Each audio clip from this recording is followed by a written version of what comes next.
So the last video I just put up, which was probably going to be uploaded like 10 minutes difference from now, was basically talking about some more advanced tapping.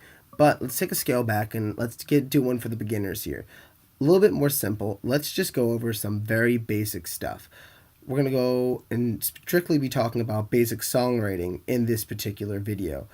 In other videos, we may be covering other things, but we're going to be talking about just strictly understanding the fundamental parts of a basic song that will allow you to start branching out and building and making songs. First thing that I want to say is that in my own personal ratings, I like to say screw organized songwriting. Just because someone says it should go verse, chorus, verse, blah, blah, blah, doesn't mean it has to be. Writing in itself should just be congruent with each other. Let's just go with some fundamental stuff. As I was starting to hint at earlier in the other video, there is two different kinds of scales. To me, at least. It's very interpretive, as music should be, considering that music theory is just a theory. It's all interpretive. You can look at it whatever way you want. The best approach I had was when I think of the guitar neck, I think of even scales as blue and odd scales as red. Typically in metal and progressive music, you see a lot more red than you see blue.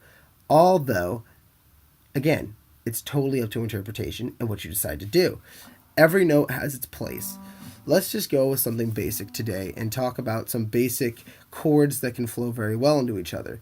First thing you want to understand is we're going to go with just some simple power chords, starting on the 3. So it's going to be 3 on the E string, 5 on the A string, and then 5 again on the D string. Now, the root note's going to be 3 for me at least. It's going to be 3. So what you want to do is understand that the scale should go, considering we're in an odd scale, it's going to go 3, 5, 7, 9. Then there's a transition. So you have... That's where the first 3 notes of that odd scale go. This is where it goes and branches into an even kind of a scale. And you're, instead of going up to, which you can do, you could simply just go up to 8. So... Then, once you've transferred over to this other half of the scale, the blue half, you're going to then want to move up on blue. So then, now we've moved up to the 10. Then to the 12. Now, you can either move up to 13, but that kind of ends the scale. So, just using what we've just done right there, we're going to write an opening verse. Very simple, very, in a way, generic, but it's going to give you the idea of what it takes to just start getting that fundamental idea of where chords can go and how chords can go together at once. So...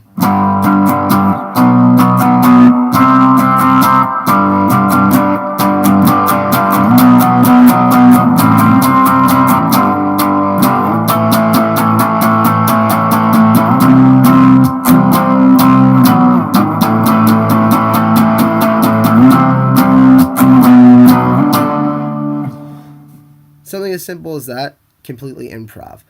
But the point is by using that scale technique right there and working within the boundaries of the scale that we just created, we can go ahead and add a multitude of riffs simply using power chords. You can do anything with, as long as you're sticking to that scale. So if I want to do that same chord but move it up a string, and 3 on the A, then 5 on the D, and 5 on the G, and then I want to go down and move it to 5 on the E, 7 on the A, and 7 on the D.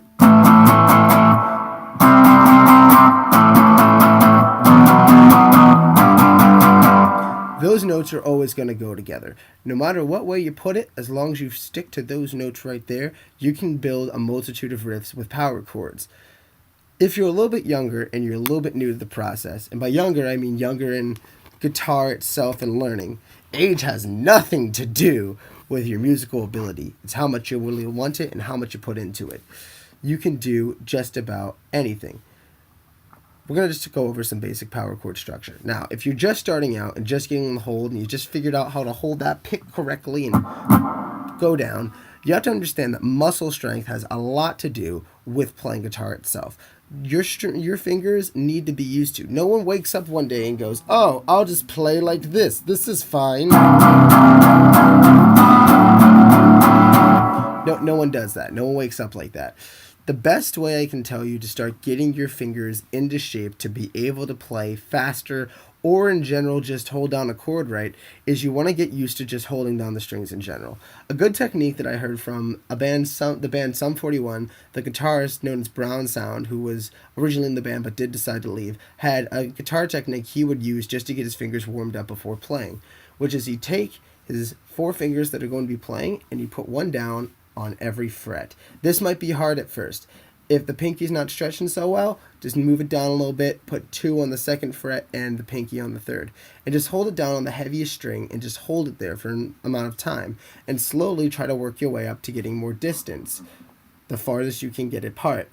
And still hold down every note. And then what you can do is to really make sure that you're getting down what you need to, play the notes, but instead of just trying to pick downwards, I want you to try to pick up and down at the same time. This could start very slow, but a progression like this and a technique like this can, in turn, help you get down 2 different techniques in themselves. Not only are you learning how to correctly hold down a chord, but at the same time, you're learning how to pick both up and down, which can be a downfall if you don't know how to do in the long run. A lot of people starting out like to skip this part of the process. They say it's easier just if I just go down, down, down, down, down. But when all of a sudden they're a couple more years into playing guitar, or even maybe a couple more months in, and they're trying to learn specific riffs and they can only downpick, unfortunately, downpicking only has its limitations. I know I've made this mistake myself when starting out, and it took me a long time to be able to correct it and pick up the pace. So when you're starting out, you want to make sure you're starting out right. So we're going to go over just basic strumming. So for this technique, I'm going to assume you can hold the pinky on the 4th. So we have 1, 2, 3, 4, all on the E string. And what we're going to do is going to hold these down and just very slowly downstroke on the 4. Then take that finger off and go to the 3 with an upstroke. Then go to the 2 with a downstroke. Then go to the 1 with an upstroke. And then go to the 2 again with a downstroke. Then go to the 3 with an upstroke. Then go to the 4 with a downstroke. And just do this.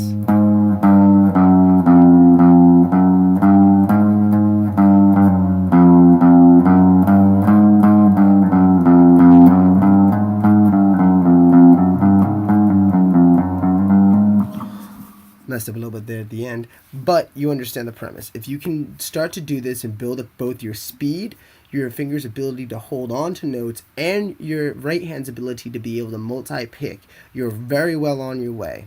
So what we went over in this video is some basic parts of chord progression.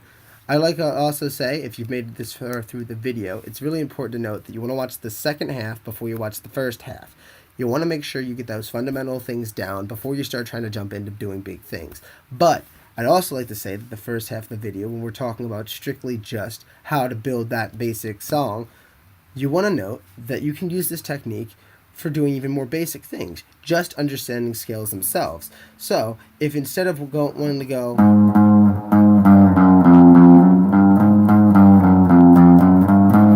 you want to do something a little bit different, you can use that same scale of 3, 7, 3, 5, 7, 9, 10, 12, 14, 15, just to be able to do it all the way up the neck.